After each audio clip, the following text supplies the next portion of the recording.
సమయం అనేది చాలా విలువైనది. ఎందుకంటే అద్భుతాలు జరగాలన్నా, అనర్థాలు జరగాలన్నా ఎన్నో సంవత్సరాలు, ఎన్నో నెలలు అవసరం లేదు. ఒక రోజైనా, కొన్ని గంటలైనా చాలు.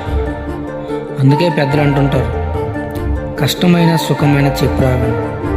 అలానే నా జీవితంలో కూడా ఒక్క 24 గంటల్లో నేను చాలా చూసా, చాలా తెలుసుకున్నాను.